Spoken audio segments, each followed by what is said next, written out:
Hey everybody, welcome to the show. My name is Bethany. Today's project, I love it. I love to take pictures of my garden. I'm always out there tromping around in the mud trying to get these really great shots, and I had some really wonderful pictures that I also wanted to include with a picture of my sister that I took. Now this page has a lot going into it, lots of different elements, lots of techniques, and I'm going to show you in 10 minutes what really took me a long time to make. So let me show you all those techniques.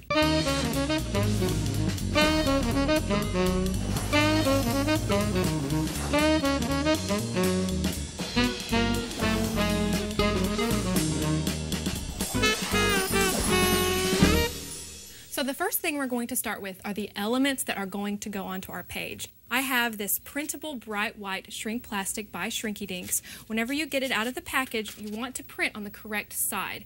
There's a sort of non-glossy side, it's kind of rough, and then there's a really glossy side. And in the instructions, it says to lick your finger and then stick it on your page, and whichever side sticks to your finger is the side you print on. I didn't do it the first time and I had ink everywhere. So how you print it out is you want to reduce your photos and print them out at 50% color saturation and on the transparency level, and that'll get the right color saturation.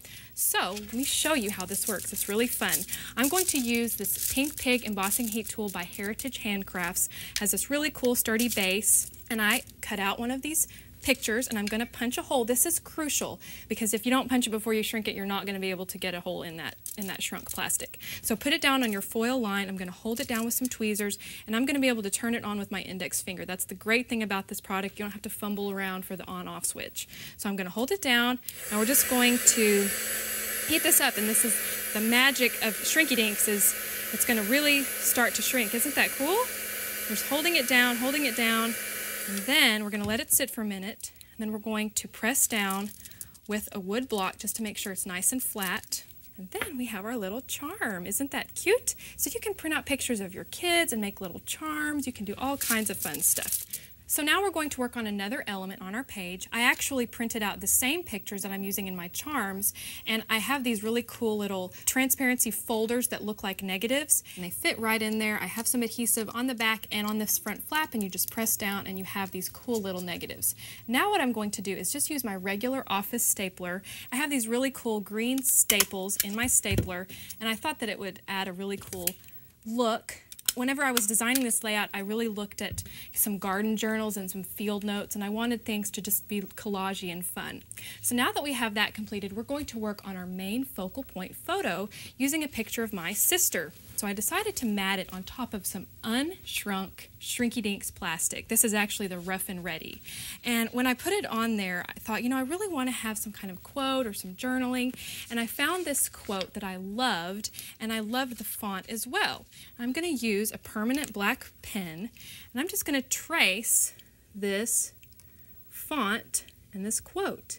This is great if you find a quote, you're not really confident with your handwriting, and you can just trace it on, just like that. So here is one that I've already traced the writing on. I actually also added some paint on the edges, and we're going to distress this a little bit just so it doesn't look so bright and clean. So when I put this photo on, I noticed, it wasn't really that balanced. There's this kind of space here that looks like it could either be trimmed off or maybe something added to it. So what I decided to do was add some eyelets and some ribbons. So here's the eyelet right here, and I'm just going to tie a little knot here. I tied some bows and some knots, and I really made it fun. And now what we're going to do is we're going to add the charms that we made earlier.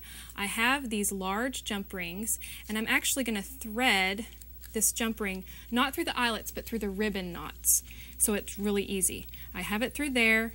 I have my little shrunk charm that I had just made. I have my hole punch that I made sure I made.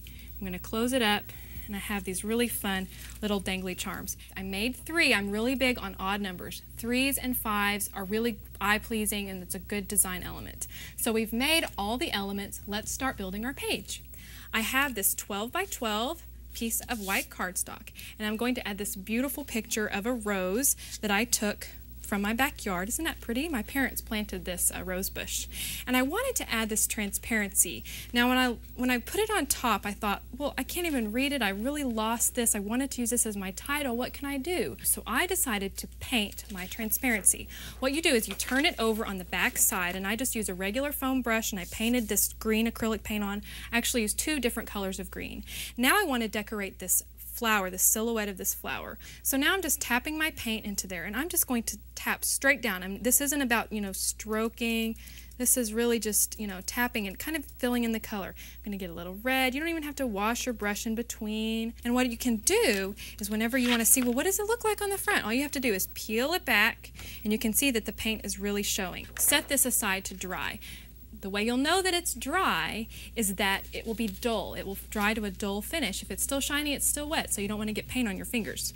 So now here is the finished, painted, dry transparency. Doesn't that add a really cool effect? I really wanted to highlight this silhouette of this black flower.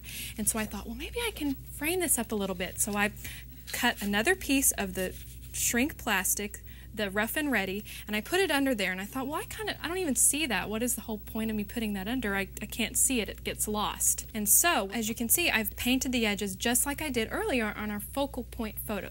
So when I slide it under here, my transparency, you can really tell that it's nice and framed. And I was talking earlier about how I spend hours on layouts. That's because I'm constantly pulling things up and sticking things under and layering. That's how you design a page. You don't just do it all from the beginning perfectly. You have to play around a little bit. So now what I wanted to do, we're going to put this up at the front. This is another really cool design trick. This picture that I had with this rose, I loved it. I thought it added this wonderful silhouette. So I decided to silhouette using my craft cutting knife all around this edge. We're just going to place it right there so you can see a little bit of the rose. You place this on.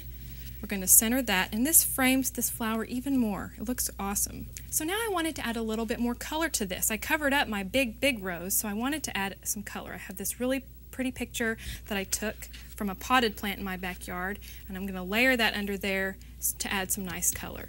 I've played around with this a whole bunch. I think I really know that I want my page to look like this. Go ahead and adhere your elements now. I'm going to show you how to adhere the transparency now. I have this Vellum adhesive runner by Therm. The cool thing about it is that it really is clear. What you want to do is you want to adhere it on the foundation page, not on your Vellum or your transparency. Put it on and you kind of turn it and flick. Then you just lay it down, smooth it out, and you can't even see it. Now let's place our elements.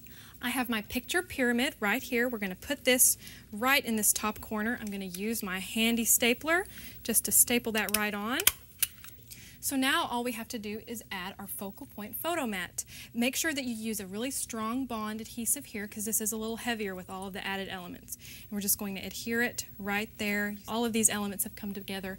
Let's look at our finished page. Now remember what I told you at the beginning of this webisode. Pick this webisode apart. Take the techniques. Take just a little piece of the pie. Add it to your pages. Do one thing. Shrink some plastic and make some charms. Paint on your transparencies. You don't have to do all of these things to make a fabulous page. I'm just a glutton for punishment. So hope that you do these techniques. Try them. Don't be afraid. I'll see you next time. For step-by-step instructions on how to create this week's project, download the design guide featuring special make-it-your-own bonus tips.